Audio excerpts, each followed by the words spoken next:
E aí, nação tricolor, fala família Tricolaço FC, sejam muito bem-vindos aqui a mais um vídeo do canal, Felipe Sandri na área. Como vocês estão vendo aqui, estou em um ambiente hostil, né? Mais uma vez, estou retornando para casa. Acabei de acompanhar o jogo tenebroso do São Paulo Futebol Clube no Campeonato Brasileiro, no seu retorno. Eu ia esperar até chegar em casa para fazer o vídeo, mas como eu acho que eu vou chegar um pouco tarde, e eu também preciso falar algumas coisas, eu acho que eu vou fazer por aqui mesmo. E me perdoem aí o áudio, tremer um pouco aqui o vídeo, a câmera. Eu tô no trânsito e acho que o que mais importa é realmente a mensagem, o nosso diálogo, o nosso bate-papo a respeito da partida. Bom, gente, é aquela coisa. Foram 2 semanas onde o São Paulo ficou treinando, 2 semanas onde o São Paulo não jogava, 2 semanas que meu estômago estava em dia, por não passar raiva, por não passar ódio, por conseguir minimamente ter um sono agradável. E eu tô vendo que já voltou o terror, já voltou o estresse, já voltou meu estômago a pegar fogo, de raiva de determinados jogadores, como esse Thiago Volpi, que mais uma vez para mim, eu juro que eu não consigo conceber como que um goleiro meia boca desse, como que um goleiro mequetrefe desse, como que um cara com bracinho de neném, um bracinho de T-Rex, um bracinho de dinossauro, como que um cara desse consegue ser goleiro de uma equipe como o São Paulo Futebol Clube, que foi 3 vezes campeão do mundo. Eu não consigo entender como esse cara ainda é titular. Ok, nós temos um reserva ali, o Lucas Perry, que não é, né, um jogador à altura para assumir a bronca, entendo tudo isso. Mas, cara, diante da circunstância, diante do que a gente vê, jogo sim e jogo também, não tem mais condição. Por mais ruim que seja o Lucas Perry, pelo menos esse cara é maior do que o Thiago Volpi. Pelo menos, se ele fizer assim com o braço, pelo menos ele vai conseguir passar do travessão. Coisa que o Thiago Volpi, o bracinho de neném, ele estica o braço, ainda falta 2 metros para ele chegar no travessão. Esse goleiro meia boca que o São Paulo tem, por conta dele sim, no meu modo de entender, o São Paulo sofreu aquele segundo gol, onde qualquer goleiro mequetrefe, meia boca, conseguiria defender. Mas o Thiago Volpi, que é um goleiro tenebroso, é um goleiro horripilante, é um dos piores goleiros, é o Sidão com grife mexicana. Por causa dele, o São Paulo sai derrotado. O São Paulo fez uma boa partida? Claro que não. O São Paulo como um todo foi tenebroso, foi algo assim que realmente me assustou. Um time ficar 2 semanas treinando, ou que se diz treinar, né, para voltar e fazer uma apresentação horripilante como a gente viu hoje.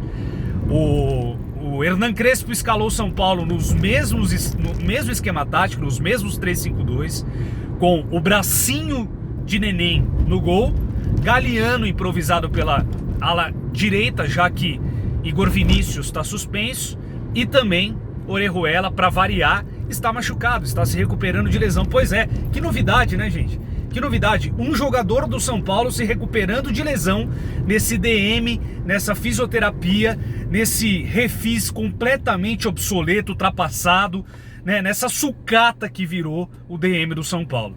Então a gente teve que ir com o Galeano, que no meu modo de entender, consegue marcar e consegue sair jogando 1 milhão de vezes melhor do que aquele batuqueiro do Daniel Alves, do que aquele hipócrita, do que aquele falso daquele jogador que passou pelo São Paulo, aquele Daniel Alves ridículo, escroto, abominável que é aquele cara. E aí os 3 zagueiros, Bruno Alves, Miranda e Léo, já que Arboleda também não consegue se recuperar, não consegue ficar à disposição, né, do Hernan Crespo. Por quê? Porque a gente tem um DM completamente ridículo, que é o DM do São Paulo.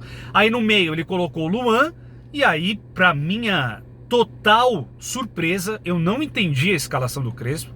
Ele colocou Gabriel Sara e Igor Gomes. Confesso pra você que eu entendo que o São Paulo tem uma decisão no meio de semana, mas gente, sei lá, 2 semanas que o São Paulo não joga. Eu acho que poderia entrar com Benítez, começar com Rigoni e talvez mudar esses caras na segunda etapa. Mas pelo menos começar com esses caras. Aí o meu ponto de crítica para o Hernan Crespo, porque eu acredito que daria para esses caras jogarem, que seria muito importante eles começarem a jogar para conquistar pelo menos uma competitividade ali e tentar abrir o placar e tentar botar pressão para o Fluminense. Porque aí sim eu acredito que Igor Gomes e Gabriel Sara descansados poderiam jogar no contra-ataque, já que forçaria a situação do Fluminense buscar o gol de empate, caso o São Paulo começasse com esses jogadores que, no meu modo de entender, tem mais oportunidade, mais facilidade de conseguir um gol do que com os jogadores que estavam desde o apito inicial nesse momento. Aí, para completar, o lado esquerdo, Reinaldo, e na frente Luciano e Pablo. Pois é, pasmem, Pablo começou jogando. Confesso para vocês que eu não entendi essa escalação. Entendo o lance de você poupar, né, por conta da decisão que o São Paulo vai ter, mas começar com esses jogadores, eu confesso para vocês que eu não entendi, depois de um período de pausa, como eu expliquei aqui para vocês. E aí, gente, é aquela coisa. O São Paulo, o primeiro tempo foi um primeiro tempo tenebroso para as duas equipes, ambas equipes com enormes dificuldades criativas. O São Paulo não conseguindo manter a bola no meio campo.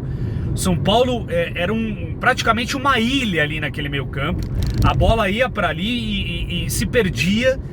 O São Paulo não conseguia ter vazão, não conseguia ter saída de bola. Ao mesmo tempo, o ataque do São Paulo ficou completamente desguarnecido, no sentido de não ter o amparo ali dos jogadores de meio campo, não teve esse apoio dos jogadores de meio campo ali para conseguir tramar, conseguir criar oportunidades tanto para Luciano quanto para Pablo também tentarem fazer alguma coisa. É bem verdade que o Luciano ainda chegou a fazer um gol, né, que foi impedido, e bem impedido, e depois o outro gol, ele chegou a fazer mais um gol, Luciano. É impressionante como ele consegue jogar bem, o Luciano, né? Como mesmo fora de ritmo, fora de forma, ele tentando ainda, né, buscar o seu melhor condicionamento físico, ele é diferenciado, gente. Ele é um cara que tem a técnica muito mais apurada do que qualquer outro jogador ali, se comparado apenas a Rigoni, né? Eles são os dois jogadores diferentes do São Paulo.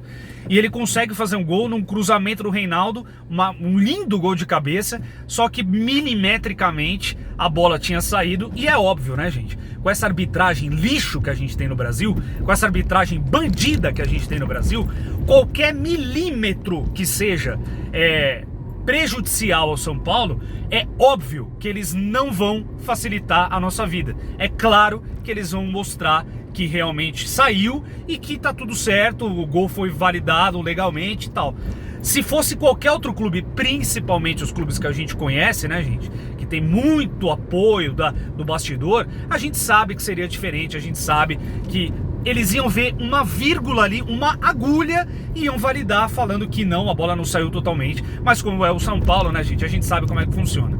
E aí, invalidou o gol. E aí, logo após esse lance, mais ou menos, o Fluminense acaba fazendo um gol numa bobeira, né, do sistema de defesa do São Paulo. E é claro, né, gente, chutou pro gol, a bola entra, né? Foi na pequena área e tudo mais, mas é claro que você não pode contar com uma defesa espetacular do goleiro do São Paulo, porque ele não faz o mínimo, quanto mais fazer uma defesa espetacular. É claro que ele não ia fazer um milagre naquele lance, gol do Fluminense. E aí, numa jogadaça depois, uma grande jogada, uma das poucas jogadas do São Paulo, o Rodrigo Nestor, na segunda etapa já, dá uma cavada linda e o Luciano consegue complementar, né? Tira do goleiro e sofre o pênalti, carga claríssima, pênalti claro, e no meu modo de entender era para ter expulsado o jogador, mas óbvio, gente, óbvio, a arbitragem brasileira, para fazer alguma coisa que não é nem a favor do São Paulo, é fazer o correto, que é praticamente ali tava ele e o gol, mas eles vão interpretar sempre de uma forma completamente diferente da regra para prejudicar o São Paulo. E nesse caso, prejudicou porque não expulsou o zagueiro do Fluminense, que no meu modo de entender teria que ter sido expulso sim. mas não expulsou, como eu já imaginava que seria, né? Não expulsou. E aí o Reinaldo foi, cobrou o pênalti muito bem batido, diga-se de passagem. Reinaldo sempre bate muito bem, a gente tem que valorizar isso sim, o Reinaldo. Foi lá e cobrou 1-1. Quando você vê que o jogo estava controlado, né? Teoricamente, o São Paulo também não buscava tanto assim. É bem verdade que o Crespo fez algumas mudanças na segunda etapa, implementou o início do Gabriel Neves, né? A estreia do Gabriel Neves, isso logo no começo do segundo tempo. Ele já fez 3 mudanças, tirou o Igor Gomes e o Gabriel Sara, que foram nulos, absolutamente nulos no jogo. Colocou o Gabriel Neves, colocou o Rodrigo Nestor, que deu o passe pro gol do São Paulo, aliás, pro pênalti, né, sofrido pelo Luciano, e depois o pênalti convertido pelo Reinaldo. Como eu disse pra vocês. E também trocou o Pablo, que foi mais uma vez um cone absurdo. Colocou o Vitor Bueno, que é outro morto-vivo, apesar que eu acho que hoje ele até se movimentou melhor do que normalmente ele faz. Mas, assim, nada pra tentar contribuir com o ataque do São Paulo. É um peso morto lá na frente. E aí, gente, E aí aquela coisa, né, gente? Um contra-ataque, uma bola jogada pra frente. O jogador lá de Xerém, esqueci até o nome dele, da base do Fluminense, ganha na corrida do Miranda. O Miranda marca errado o Fred. Primeiro ele dá o combate no Fred, o Fred ajeita para esse jogador do Fluminense, da base do Fluminense. E aí imediatamente você vê ele já correndo meio que desengonçado, tentando acompanhar o outro, deixando o Fred pro outro marcar, o Miranda, eu digo do Miranda, né? E o Miranda sai correndo atrás desse cara, e aí na corrida, óbvio, 17 anos de diferença tem o Miranda e esse cara. O moleque corre pra cacete, correu na frente. Aí, gente, é aí o ponto nevrálgico que eu falo pra vocês, que vai de novo na conta do senhor Thiago Volpi, porque era um jogo pra terminar, talvez no máximo empatado, mas se a gente tivesse um goleiro de verdade, era pra terminar empatado, no máximo empatado. Mas não, o cara chutou, né, uma bola que, no meu modo de entender, não foi forte, não foi uma bola com efeito. Se fosse um goleiro minimamente bem colocado e que tivesse um braço de goleiro e não um braço de jacaré como esse Thiago Volpi, teria defendido, teria feito a defesa. Mas não, chuta, entra, bateu, tomou. É a vitamina Thiago Volpi. Esse cara é tenebroso, gente. E olha, eu vou falar uma coisa muito séria pra vocês. Enquanto esse cara for titular do São Paulo, escreve, o São Paulo vai sofrer, vai penar para conseguir vencer partidas nesse Campeonato Brasileiro e sair dessa zona de confusão. A gente está uma posição à frente somente, 1 ponto à frente do América Mineiro, e esse desgraçado desse Thiago Volpi tá todo momento entregando ouro, entregando de bandeja os resultados pro adversário. O Fluminense não jogou nada demais. O São Paulo foi tenebroso coletivamente, mas repito, se tivéssemos um goleiro de verdade, nós no máximo teríamos empatado esse jogo. Ou melhor, no mínimo, nós teríamos empatado esse jogo. Mas a gente tem um goleiro absolutamente ruim, fraco, tenebroso, frangueiro, meia boca. É um Sidão de grife. E por conta dele, o São Paulo perde. E agora vai ter que ganhar contra o Atlético Goianiense em casa. Vocês acham que é jogo fácil? Não vai ser. Vai ser outra pedreira. E dependendo dos resultados, o São Paulo pode voltar para a zona do rebaixamento. Algo que parecia há 2, 3 rodadas estar livre, agora volta a assombrar, porque a gente tem jogadores tenebrosos e a gente tem um goleiro, um dos mais frangueiros que já passou pela meta do São Paulo. Quero muito saber a opinião de vocês. Eu tô emputecido com esse resultado, porque no meu modo de entender, não era depois de 2 semanas pro São Paulo ter uma apresentação tão horrível. E de novo esse goleiro mequetrefe, esse meia boca desse Thiago Volpi, de novo ele tá atrapalhando a vida, o futuro, a dignidade do São Paulo. Minimamente, para terminar esse campeonato de forma digna, ele consegue atrapalhar o São Paulo. Quero muito saber a opinião de vocês, aguardo os comentários de todos. Desculpa pelo desabafo, desculpa pelo vídeo aqui que não tá com tanta qualidade, mas gente, o que importa pelo menos é a mensagem. Eu quero muito saber a opinião de vocês, porque eu tô emputecido. De novo, eu tô vendo que vai voltar a minha gastrite, vai voltar, eu não consegui dormir por causa desse time desgraçado, por causa desse goleiro desgraçado, melhor dizendo, porque isso me irrita profundamente. Eu quero muito saber a opinião de vocês, aguardo os comentários de todos. Obrigado pela audiência mais uma vez. Grande abraço a todos. Bons sonhos se você conseguir dormir. Valeu.